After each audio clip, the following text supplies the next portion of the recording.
Good morning, everyone. This is Frank Donaldson, and I would like to welcome you to our first class on 25 lessons learned in 25 plus years in Catholic school development. This is going to be an interesting year, we hope, as we wind on through the different chapters of the book. And as we go from webinar to webinar, from presentation to presentation, one of the main things that we want to do is to have this feel like a classroom. So, yes, indeed, there will be some homework assignments for you to choose which ones you want to do. That's kind of interesting. And then we also have some handouts, and I'll be talking about the handouts that you can download as we move on through today's presentation. A couple of things before we begin the first class. We did indicate that, although not necessary, if you wanted to order the copy of the book, you could do so from NCEA. I did receive an email from Wade Marshall, who is in charge of NCEA publications.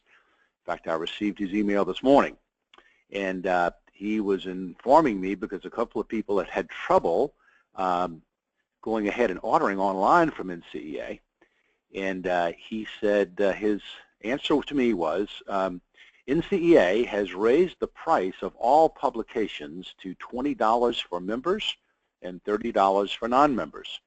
The initial pricing was missing some information and we needed to reprice it.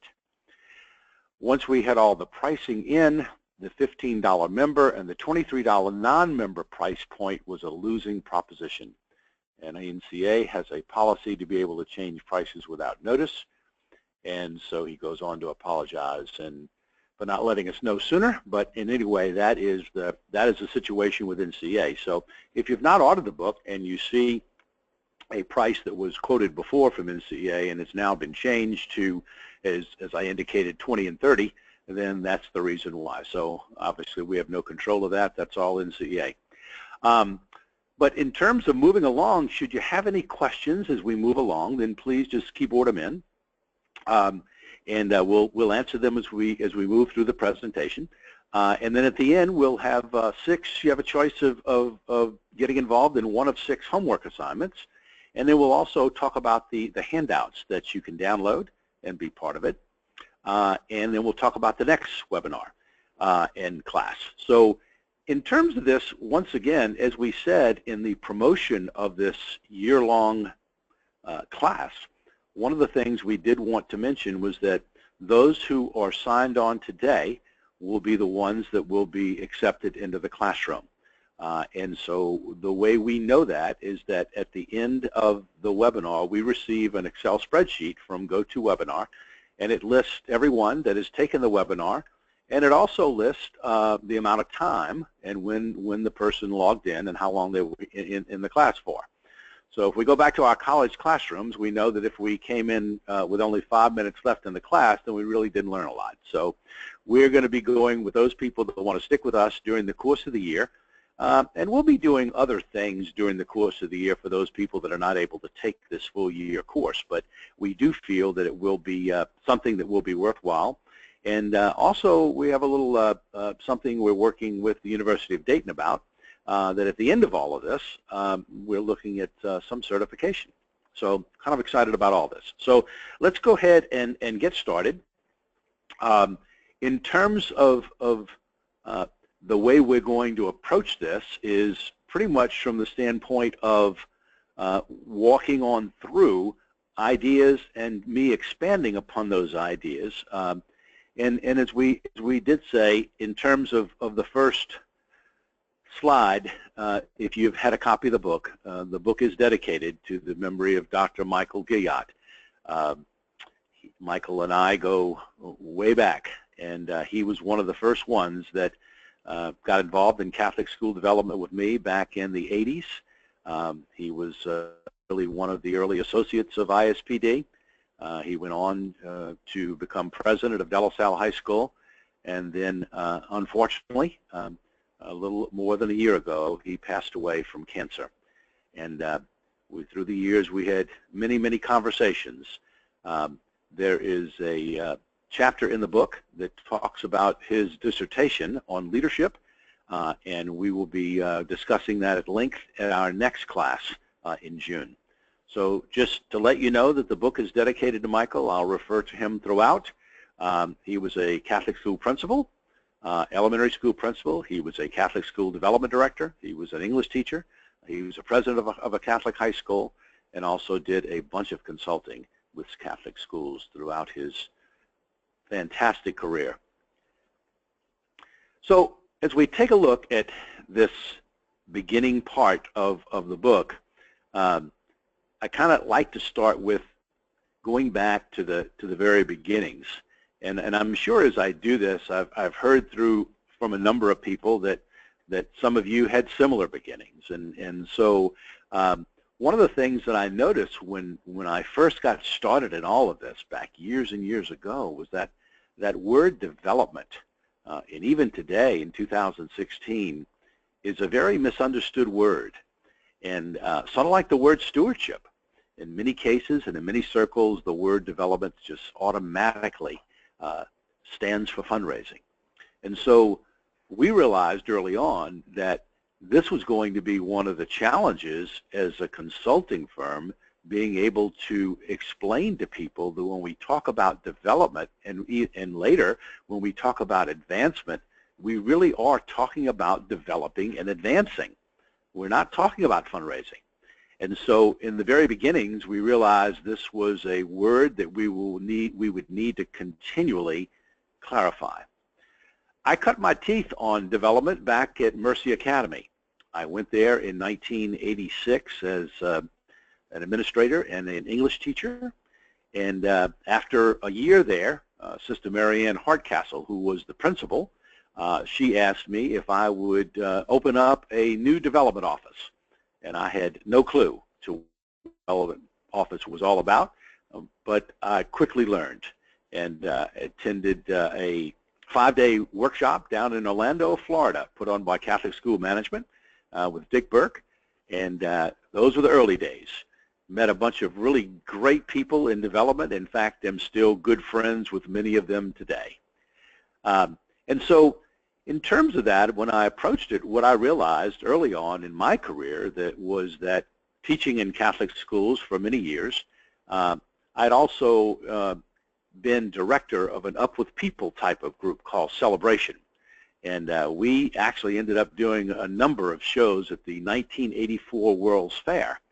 We had a cast of high school and college students, and we had to raise about $1 million to equip, to costume, to promote, and we just were going fly by night. We were a nonprofit, and when I got involved in Catholic school development, I realized that I actually had done a lot of this as a musical director, and it became really a hand-in-glove fit. And so in the beginning year of Catholic school development at Mercy Academy, we realized right away that the definition that we were talking about for development, we needed to make sure people didn't realize it was just fundraising. And so we began with a bunch of initiatives that are articulated in the book, and we began to realize that right away that when we talk about it, development really is the meaningful involvement of people. And that really becomes lesson 1, as we'll get to in a minute. And so in having some success at Mercy Academy in the first year, we were asked by the Diocese of Baton Rouge and by St. Catherine of Siena Parish here in New Orleans and Our Lady of the Lake over in the North Shore, across Lake Pontchartrain, and St. Scholastica Academy, an all-girls Catholic school on the North Shore. We were asked to come and share ideas, and it was at that time, after doing that part-time for a year or two, we realized, hey, this was something we really enjoyed and wanted to move out to many schools and many parishes across the country. And so that was the shift. And so over the last 25, now going on 26 years, we've had a lot of experiences. I was updating our national map here a few months ago in terms of the dioceses that we've worked in across the country, from the West Coast to the East Coast. And we've been almost in 80% of the dioceses, doing workshops, doing on-site consulting, working with the diocese, and so the experiences there have been just wonderful, and have met many Catholic leaders, some of the bishops we've worked with, some of the superintendents, the presidents, the principals, the pastors, the development officers, enrollment management folks, the marketing folks, the volunteers, the school board members, the pastoral council members, and the like. And so what this book is about, this book is about sharing those experiences, and we look at it from the standpoint of a 25-year history. And when I first started, there were some early pioneers back in the 80s. Sister Mary Burke, Sister Mary Tracy, Father Flynn, John Flynn from the Diocese of Omaha. These were Sister Kathleen Collins. These were people that really saw a need and realized that Catholic schools could not continue trying to balance their budget on tuition, subsidy, and fundraisers. And so because of that, they were the ones who actually introduced development. Richard Burke was another one, the person who started Catholic school management. These were folks that were pioneers. And so really when we got involved, we were sort of like the second generation that came in the 80s. And the early pioneers were ones that I always take my hat off to and say, these are the folks that really charted the path, and we really stand on their shoulders.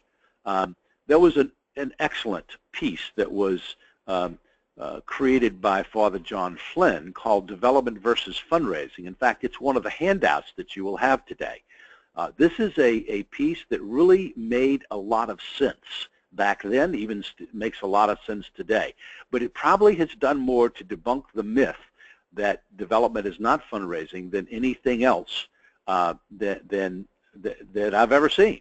And so we then came up with the definition that development, when we talk about it in the purest form of the word, is really the meaningful involvement of people in your mission and vision for the future. And that definition is one we actually began back in the late 80s, and that definition holds so true today. The meaningful involvement of people in your mission and vision for the future. And so as we look at this, things have evolved and things have changed, and we'll talk about some of this terminology in just a minute. But as we look at this, what we have found that through the years, when I first started back in the 80s, you know, Catholic school development was primarily in the arms of the religious-owned Catholic high schools, and the Mercy schools, the Holy Cross schools, the Jesuit schools, and many more, Sacred Heart schools. And so with this, you know, with the Catholic high schools, they were taking their lead, I noticed, from the universities. Gradually, the Catholic high schools began to move into the parochial, the diocesan-owned high schools, and that began its merger into the 90s. In fact, NCEA, in their magazine that used to come out, NCEA Notes, that came out every month or every other month, the title "Development is the Key to Your Catholic School's Future," that came out, I think it was 1990, that was the headline. And so then it began to creep into the Catholic elementary schools. And so the religious-owned Catholic high schools, to the diocesan-owned Catholic high schools, to the Catholic elementary schools, then into the parishes. Now, the parishes had always had that idea of stewardship, but once again, this became a new thing, and where the center was more on people. And really interestingly today, I really am become more excited. In fact, we work a lot with parishes, and with the new evangelization, are we not talking about the same thing? That to develop a parish, we're talking about how do we reach out and engage people and have them feel like, you know, this is this parish and this message and the gospel is something that can certainly bring them closer to Christ and Christ closer to people. So there has been an evolution with this, and so we'll look at those words in a minute. I wanted to also take this time and kind of show you what we saw back in the early days when I was first introduced to it, and you may have been too. And even today, we have some schools, Catholic schools, that still see it this way. Some boards see it this way. Some principals see it this way. But when you look at quote-unquote development, you know, as fundraising, then basically the approach is negative panic reaction in some cases to negative deficits. This idea of please give to me, we're poor and need assistance. Many times it's crisis-oriented, and yet this approach is not long-term. And so then if we switch to the other side of the chart, we see that true Catholic development is once again, this is a strong commitment, complete integrity, quality all the way, good business management.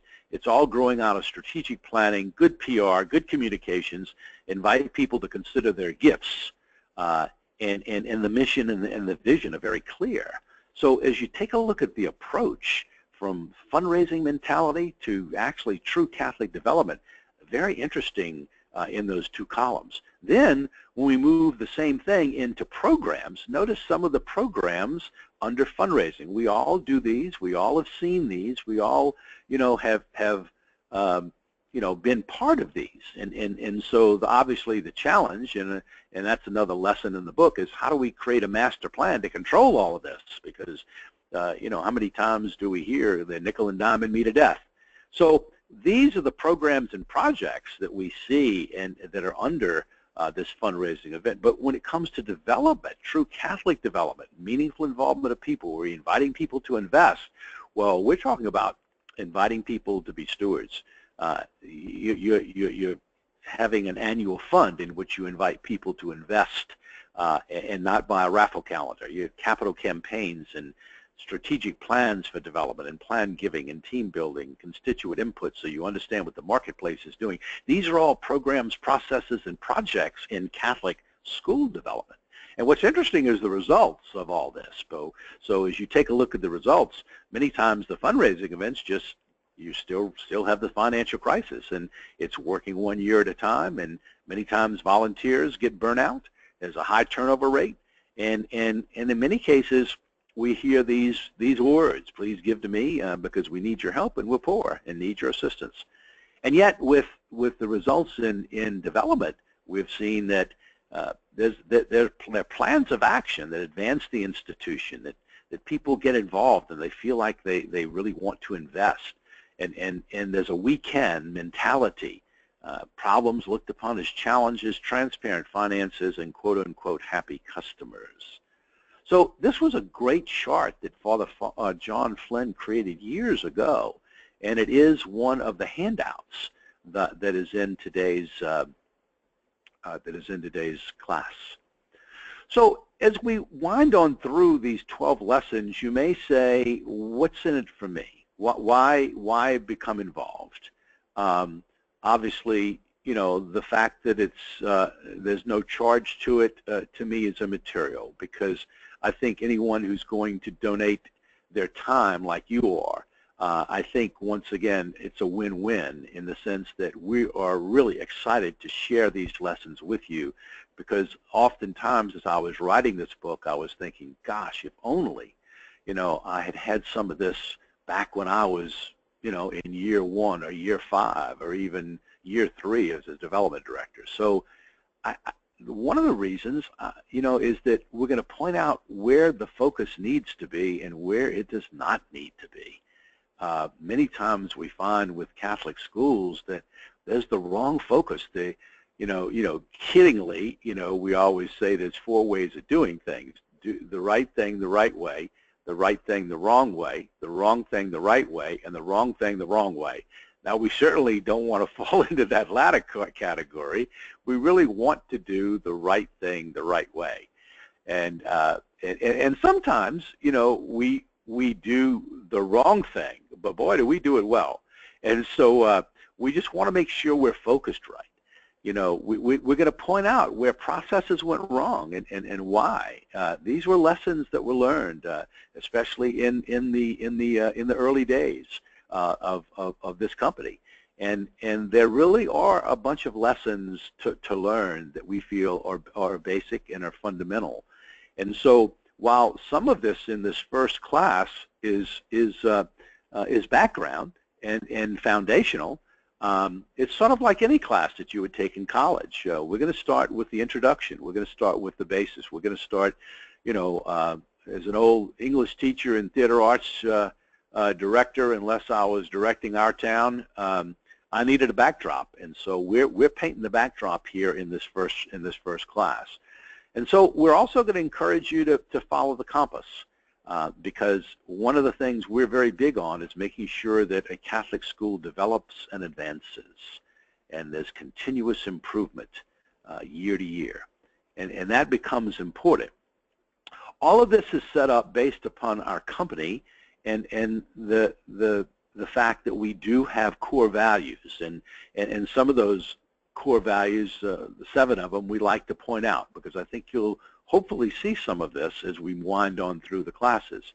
We do have a commitment to our faith, and that comes down as the bottom line. That comes down as the common denominator of even why we wrote this and even got involved in presenting this like we have.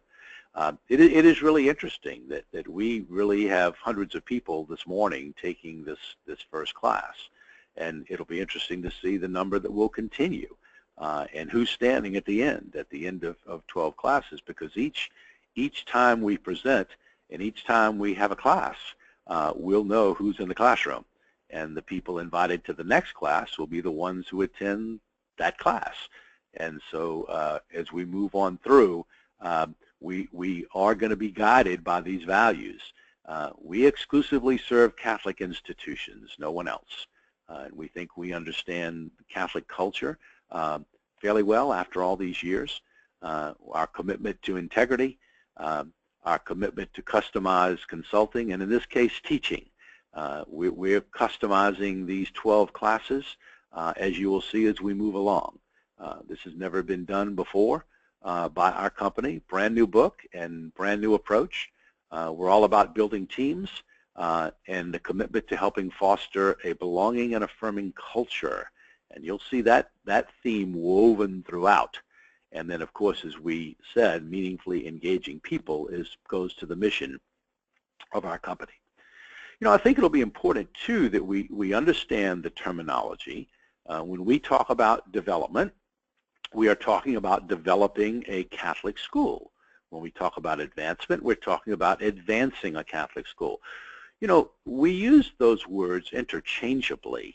And at NCEA, if you attend the NCEA convention or any of the other institutions and the like, seminars and leadership conferences and things of this nature, you'll notice when they talk about development, they usually like to have development pointed more toward the elementary schools and advancement pointed more toward the secondary schools.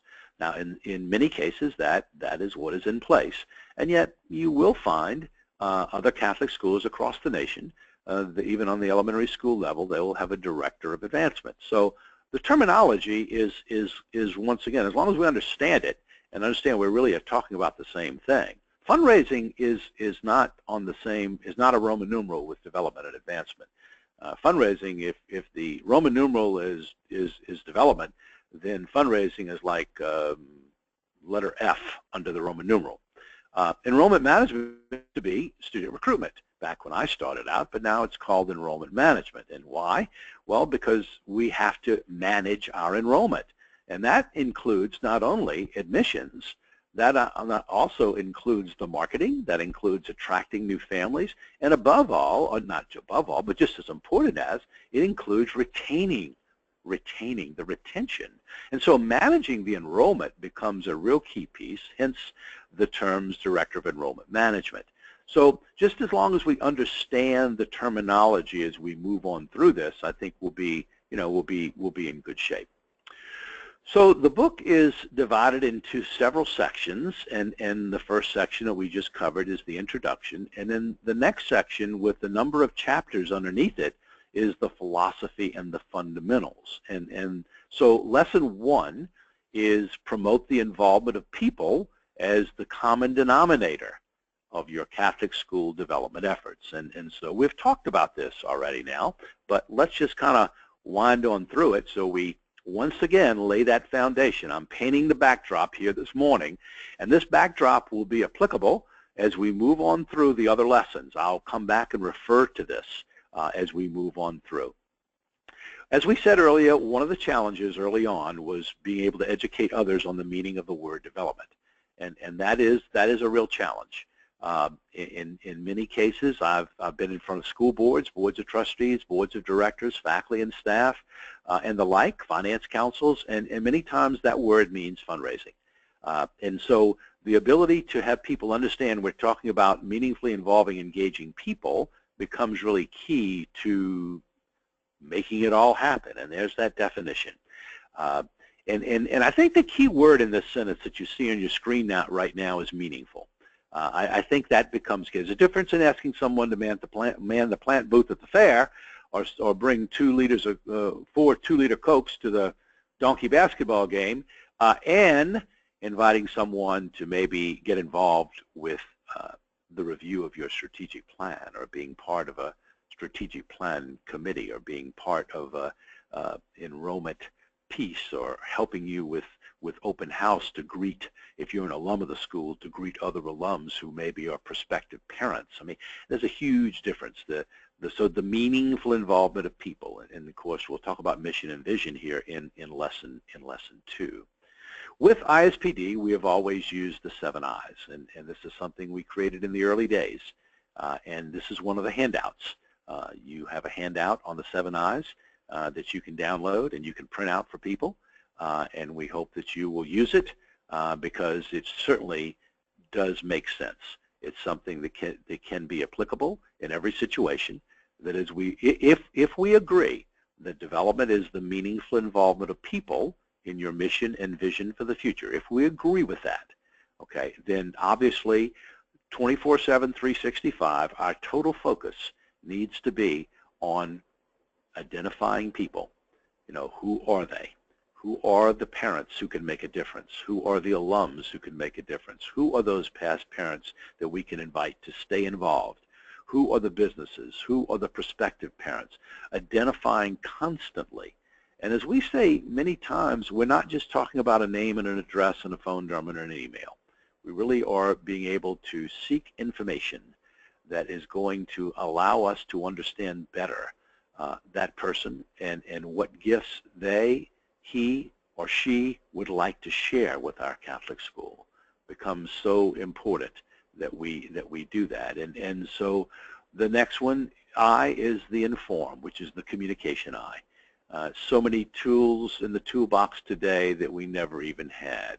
When I started back in development back in the 80s, email was just coming into play. You had to buy a software program for email and install it on your computer. Unless somebody else had the same software, then you couldn't use email. So greatly have things changed. The things that we have at our disposal today, communication-wise, are astounding, and they continue to change every month, it seems. But the information becomes really key. How do we communicate? And that's another lesson in the book that we'll get to. In fact, that's in our next class. We'll talk about this I, this informative I.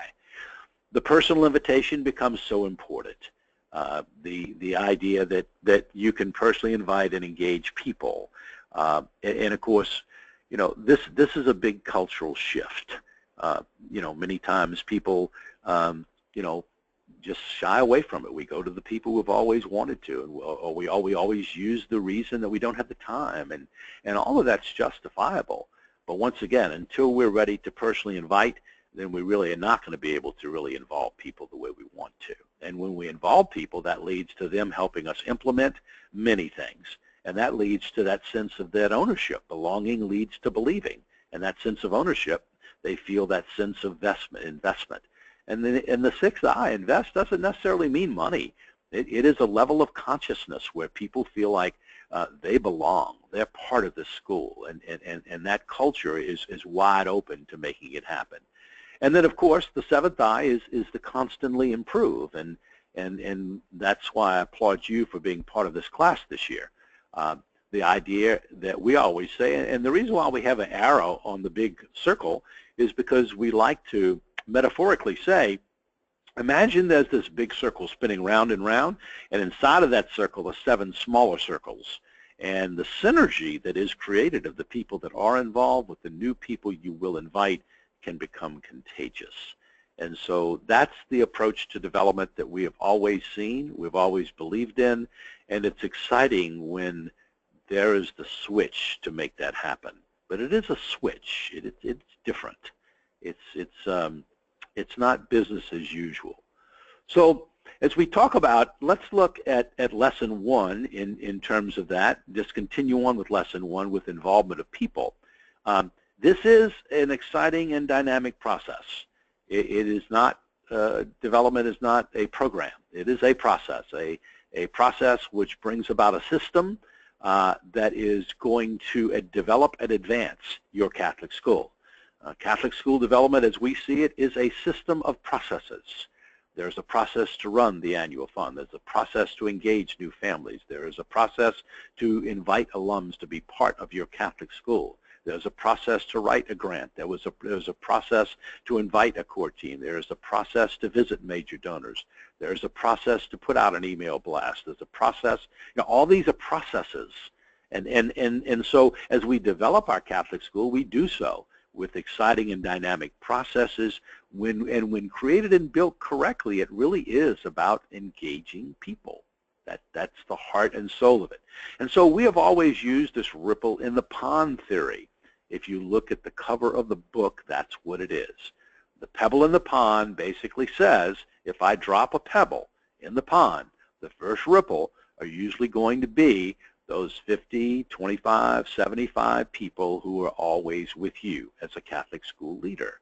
They're your volunteers. These are people that raise their hand, probably folks like yourself and folks like my wife and I. We raise our hands and say, whatever our Catholic school needs, we'll be glad to volunteer. And so that's important. That's a group that you need to affirm and make sure you appreciate. But there's a second ripple of people who would love to get involved, but they don't. They don't get involved. And the reason why they don't get involved is because of the third eye. No one personally invites them. In fact, just as late as last night, I was at a Catholic elementary school and parish here in the Archdiocese of New Orleans, and we're on June 2nd, we're beginning a strategic planning effort in regards to development and marketing and enrollment management and total stewardship, and all built around how do we engage more people into the life of the parish. Well, we have a core team in place. We have a core team of 20 people, which is another lesson in the book we'll talk about later. And then we've invited 90 people to join us for 4 workshops over the next 4 months. We'll go 1 in June, then we'll do 2 in August, and then we'll do 1 in September. And basically these 4 workshops will be built around solving these 8 challenges that have been created by the core team that basically talk about the challenges that parish and that school face. Now, that's one piece. What's interesting is in the 90 people that have been recommended by the core team, okay, of those, 50 of those people are not involved. They're second ripple, in some cases third ripple people. They've never been on the radar screen. They never raised their hand. They either paid tuition or else they were an alum or they're a parishioner, but very few people have seen them. Okay, now they are registered as parents. They're registered as parishioners, but very few people have seen them. And so we reached out to them in a personal way, 3 or 4 different times in a personal way. And as of last night, the first workshop is June 2nd. Of the 90 people, we have right now about 45 that have raised their hand as they've been invited. Now, what's interesting, we think that number will go right close to 70 out of the 90 who will accept the invitation. What's interesting is that 25 to 30% of those will be second and third ripple people, which we are thrilled about, because now we're engaging folks. Instead of the same old, we now are engaging new people as we move through this process. So the ripple in the pond theory is one that is on the cover of the book, and there's a reason for that. And that is we've got to reach the second, third, and fourth ripples of people. For example, your school alumni, whether you're in elementary school or secondary school. In most cases, most Catholic schools do not know anything about their alum base. Oh, we know the name, the address, maybe. We know the name, address, and email, and telephone number, but as far as knowing anything about them, we don't know too much about it. We don't know what gifts they would like to share. We don't really know. And so this particular image that you see in front of you becomes crucial as we move through it. Lesson 2, as we say, everything begins with the mission, the vision, and the core values. This is not to be taken lightly. This is not something that we're talking about. In fact, if you kind of reflect on the last 30 minutes of this class, you'll notice that we really have been talking about mission and vision and core values, because that becomes so very important. And so what we always say is that, as we talk about this, one of the best resources I refer to in the book is from Henry Nouwen, who has written this book on spirituality of fundraising in his series. And fundraising, once again, is kind of quotes around it, because he's not talking about bake sales. He really is talking about development. And as he says, some of his thoughts are really, really interesting. And it is in the book. That the development is really not a response to a crisis. That's not really what we should do. It really is a ministry, and it's a way of announcing our vision. What a wonderful opportunity to announce your vision. And so I ask you right now, with homework assignments, I ask you right now, can you articulate your vision? Can you articulate your mission and your vision and where the school is going in the next 1, 2, 3, 4 years in an exciting way that you can present verbally, visually? And so that is the piece that's become so important. When development is done correctly, then the messaging becomes clear, because you have to have the messages in order, to articulate what you're about and where you're going and what your values are. And so, as he says, without vision we perish, without mission we lose our way. And so he points to that in those readings. And so vision does give us the courage to speak. When we know what our vision is, we know where we're going, it gives us the courage to speak. It gives us the courage to speak. Now, let me give you an example of that. My daughter, who is graduated on Monday from Mount Carmel Academy here in New Orleans, she is going on. We thought she was going to go with her friends, all of them from Mount Carmel, go to LSU and be a student. She always wanted to major in pre-dent, and that's my brother's side of the family are all dentists. And so she decided, though, because she is an athlete, she did not want the ball to stop bouncing. And so she has decided to go and take a scholarship that was offered to her by Millsaps College in Jackson, Mississippi. And it was really, really interesting, because this was a shock to us. But we went and visited back a couple of months ago, and in the visit, and with the coach, in the visit with the guides, and the visits with the counselors, even having a conversation with the president of the college, they painted a vision. They said to Megan, Megan, within the first semester, we are going to find out what you want to be and what you want to become and what your dreams are and what your vision is for your life. And then our job and our role in these 4 years, and no longer than 4 years, Megan, in these 4 years, our role is to make sure that we put you in the best possible position to accomplish that vision. Now, as a parent, I was like, wow. They spoke, they had the courage to speak, and I'm sure they did not want to remain silent about that. But once again, that ability to say, this is going to be the outcome for your daughter. Megan, this is going to be the outcome for you. This is what we are going to do with and for you, and you will join us in a partnership. So I use that example because nothing I've seen in the last month or two or three has really jumped out at me like that. And so as we talk about some questions for you to ponder, is your mission clear and compelling? Do you have a clear vision that can be spoken and written? Is your mission and vision, do they create a compelling case of why people should share their resources with you? Our resources would be that we're sharing our daughter. There is some financial piece on our end along with the scholarship, but we're going to share our daughter and put our trust. Are all your key messengers, as they're named down here, able to share the same message of that mission and that vision? Or is it just a mission statement that's been written and put in a frame and hung up somewhere in 8 or 10 or 12 places in your school? Is it lived? Can people articulate it? And above all, especially on the development side, can you exciting about what your vision is as you look at the future of it? So as you look at this, I think it's important that as you take a look at creating or revisiting your mission and vision, there are 3 statements that we want to encourage you, okay, to take a look at. If you can complete these statements and then compare them to your present mission statement, you may come up with something. We are the people who, we provide what, we want to be seen as. That really goes to your mission and vision. And so if you're able to do that, we are the people who, we provide what, we want to be seen as. That provides mission, constancy of purpose, as Deming calls it. And so sample mission statements from other Catholic schools. Now this is very interesting. Sample 1. We're a Christ-centered educational community that is committed to the fullness of the gospel message. We strive to develop each child's spiritual, academic, social, and physical potential. How many Catholic schools could use that as their mission statement? Sample 2. Rooted in our Catholic faith, the name of the school, fosters spiritual development, academic excellence, responsibility to self, and service to others.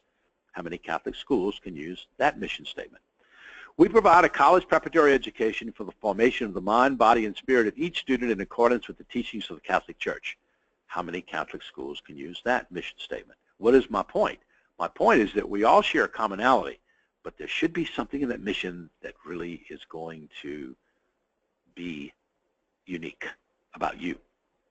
And so one vision, it's kind of interesting, to form students of strong character and deep faith who complete college, serve others, and participate actively in the life of the church. Now there's vision. There's vision. So as we look at this, for some further thoughts, Deming says mission is about your constancy of purpose, why and how you do what you do. This is your core. Mission should drive all decision making. And about vision, given that I agree with you on your mission, what would you like me to be able to see if I revisit you in 2 years, in 5 years? Interesting thoughts, because this is going to be the core of your development efforts, the ability to articulate. And of course, from NCA, with the national standards and benchmarks for Catholic schools, there are 5 statements. It's that the leaders of the school ensure the mission will include commitment to Catholic identity. It is the foundation and normative reference for all planning. It calls together the school's constituents to clarify, review, and renew. It's visible, and everyone that is a leader of any kind, faculty, staff, administration, boards, volunteer leaders, they know and understand the mission. That's how important it is. So lesson 2 says, remember, everything begins with your mission, vision, and core values. I shared with you this company's 7 core values. Very important that that becomes the anchor as you move through this. So as we move from this first class into June, I would like for you to make a selection as part of your homework. I would like for you to select from one of the following. If you're going to speak with a prospective family and our potential $1,000 annual donor, what vision are you going to sell? What 5 or 6 bullet points would you clearly and enthusiastically articulate that would sell your Catholic school to that prospective parent or that potential donor? Or carefully select 3 people that you know. They could be a wonderful resource for your school. Make an appointment to either go see him, her, or have him or her come to your office. over that cup of coffee, share with each one that you have selected a handful of people. Let them know that the purpose of this 30, 40-minute meeting is for you to recap the school year highlights and then articulate where the school is going next. And tell that person you'd like to share these two things, the highlights and where we're planning to go in 16, 17, 17, 18, and you really would like to hear their feedback, their input, their insight. Or write down the 5 major challenges that your Catholic school faces as you move from 15, 16 into 16, 17. And have your 5 challenges begin with the language we. How can we? Write a 1 to 3 sentence statement in which you clearly define what the purpose of your development advancement effort is all about. What are you trying to do? Why are you trying to do it? How are you trying to do it? Or review the dissertation by Dr. Michael Gilliatt, and this is, just click on this link, and reviewing the dissertation, write a 1-page summary of the highlights. We'll be spending in the second class, which is on leadership, we will be looking at his dissertation. And the last one, on a smartphone, have someone film a 1 to 3 minute clip with you giving your short elevator speech about your Catholic school. If you had 1, 2, or 3 minutes to sell your school to a prospective donor, a prospective family, a prospective faculty member that you'd love to be able to hire, what would you say? Sell it. So after making your selection of one of the 6, please email your assignment to me by Friday, June 10th. Now, overachievers, which I'm sure we have some, you can do more than 1 for extra credit, quote unquote. Make one of those selections to stay in the classroom. You got to do one of those homework assignments and email it to me by Friday, June 10th. Our next webinar will be June 21st, 10 a.m. Central Time, and we will deal with the next lesson, continuing the life and viability of your Catholic school with outstanding leadership. And with that, we will take a look at some real key pieces. The piece, primarily all of this is coming from Michael Gilliatt's dissertation. And we also will be looking at building community in the next lesson through communication, looking at the various communication vehicles for Catholic schools, what are effective and what are not, and the value of eyeball-to-eyeball communication. Once we find out who has taken this webinar and for how long they've been online, then we will send you the link to the June 21st webinar. And those folks that will be in the class number 2 will be the ones that we will continue along. This will not be made public anymore. We will not be email blasting out to everyone to join us after today's class. Pretty much the enrollment has been set. Remember, like going to college and you could, had to be there for the first one. Well, this is pretty much the same. So, lastly, one thing before you leave. For those of you who have not filled in the classroom discovery form, we email that out to about 70 people, 75%. And in terms of that classroom discovery form, we've had another 30 or 40 people that have registered in the last 3 or 4 days. And so we want to make sure that you fill in this form. So when I sign off on from today's class, a survey will pop up. Please fill it in. And those of you that have already taken, there is a piece down there for you to make any comments or whatever about today's class. Please do that also. But if you've not filled in the classroom discovery form, thus far we have about, maybe 40 of them that have been turned in. And so that's only about 20–25% of people that are taking the class. So in terms of that, please make sure that you do that. And lastly, as we take a look at this, there are some handouts. And you should see the handouts on your screen. If I can just call your attention, the PDF to this PowerPoint is titled 25 Lessons, Classroom 1. There is a visual of the 7 eyes, and that's titled 7-Eye Visual.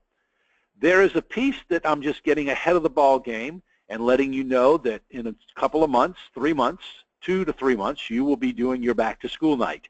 And there is a well-requested newsletter that we wrote on back to school night and articulating your vision. And I wanted to get this out early. And then there is the chart from Father John Flynn, Development and Fundraising. That is a Word document. And then finally, there is a PowerPoint, a PDF PowerPoint, in which you can use to assess your 2015-16 development efforts. And that is a total of 30 areas for you to assess. And all the instructions are in the PowerPoint, and those are the 5 handouts. How you use these handouts is totally left up to you. But as we move along from lesson to lesson, we will share with you some handouts that we feel are applicable to moving the classroom along. So in terms of that, as we wrap up this first, lesson, so to speak, let me answer some questions. Are these classes accessible at any other time? I have a diocesan advancement meeting every month on Thursday mornings, which will conflict with this class. We're switching the classrooms around, the classes around in terms of whether it's Thursday, Monday, sometimes it'll be Monday, sometimes it'll be Tuesday, sometimes it'll be Friday. Can you talk more about the word stewardship and how it fits in with advancement development versus fundraising? I know the gentleman who asked that question, and just in terms of that, Ben, I will send you a document that I wrote on the differences between development and advancement and stewardship and fundraising, and I'll be sending that to you, and I think that'll clear that question up. Can you repeat when you need the homework assignment by the sound is going out? As we had said earlier, that homework assignment is one that we'd like to get from you. Let's see, let's go back and put that up on the screen. Here we go. Friday, June 10th, we'd like to have you have completed one of the homework assignments. Will you be sending a copy of the assignments? Well, in your handouts, okay, in the handouts, there is, as you can possibly see, where it says 25 lessons, Classroom 1, all you need to do is download that. And that is the PowerPoint that I just presented today. And in that PowerPoint, on those slides, there are some there are the 6 possible homework assignments that you can do. So yeah, you can just grab that right from there instead of me having to send anything to you. Another question, what's the best way to educate administration on the Ministry of Development? Well, I would certainly share with them this book. I'd buy them a copy. And like I said, we get no proceeds from the sale of this book. It all goes to NCA, but I think it's a good investment because I think NCA does a lot of really great things for Catholic schools, and whatever way they want to use the money is fine with us. I would give them a copy of the book. Can we get dates ahead of time so we can get them on our calendars? Yes. After we find out who is taking today's webinar, we will be sending out the dates for the rest of the year. And then after each class is presented, we will send out the link for the next class. But we'll be sending out all the dates. We wanted to see who was taking the first, who is taking the first class today. We will be able to do that. There's another question. Don't see the handouts. Oops, I see them. Let's see.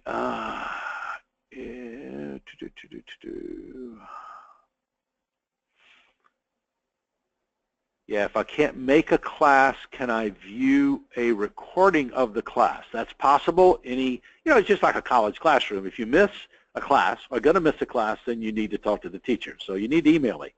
And what we're saying, folks, is we're not trying to make this difficult. What we are trying to do is we're trying to separate those folks that really want to get serious about this and really move on through with this and realize that there's continuity from lesson and class to class to class, and from those that just want to pop on in. Now, those who are just able, because of schedule, and that's no criticism at all, please, people with very busy schedules, and that's why we're going to be sending out the schedule of all of the classes for the next 12 months here within the next week. But once again, what we're trying to do is we're trying to build in continuity, and we're trying to build in a class, online classroom that's going to go for 12 months that will allow everyone, when we're all finished and done, you will have a really good background. We'll have covered main processes, and this is something that just both myself individually and as a company, we wanted to offer, to Catholic schools. It's our gift that we'd like to give. We enjoy giving it. We're excited you're part of it, and in terms of that, we so really hope that you'll stay with us and make it from time to time. But if you have to miss a class, now if you're going to miss 5 or 6 classes, then I'm sorry you'll not be able to take the class. We will not be sending you the link to the next one. But if there's a class that you do have to miss, we understand that. But once again, we're trying to build in continuity. And we have several hundred people taking this. And so in terms of moving this along, it's going to be important for us to keep up with the people in the classroom and provide them what we can to help them out. And we hope this is helpful to you. So this has been the first class. Once again, when I sign off, then please, survey should pop up. Please fill it in if you've not already filled it in. And then those of you that have filled it in, there's the last question down there is, do you have any comments? And if you have any comments about today or whatever, you see on the screen my email. And if you want to communicate with me as the teacher, then once again, that is the best email to get me, to reach me. So in terms of this, I think we're good to go. Let's see. Yeah, we're good. I think I've answered all the questions. So once again, thank you. We hope that this will be helpful to you. And as we move on through the next classes, we'll be having handouts. We'll be having homework assignments. And once we see who's going to be taking the class, then we're going to set up 4 or 5 roundtable discussions. And one of the questions that you'll answer in the survey is, what would be the best time for you to attend these sessions during the year? And we give you 5 choices, like weekday mornings, weekday afternoons, etc. Once we find out what people like the best, then we'll host that. And basically the classroom, the roundtable discussions will be built around challenges that you'd like to discuss, and we'll tackle 3 or 4 challenges for each roundtable discussion, and we'll send those out ahead of time so you can come in with your best wisdom and best thoughts and ideas. It'll be open mic, and so we can share ideas, and I'll just facilitate the discussion. So it ought to be interesting, ought to be great, and looking forward to it, and we can move this along. So if you have any questions or clarifications, once again, talk to the teacher, and there's my email address. This has been great. Thank all of you that have been part of this. This is a great start, and hopefully this is something you want to be part of. I know we're looking forward to sharing all of this with you as we move on through the different chapters of the book, 25 Lessons Learned in 25+ years in Catholic School Development. Hope you have a great weekend, and we look forward to seeing all of you, hopefully, in our next classroom in June, on June 10th. Thank you.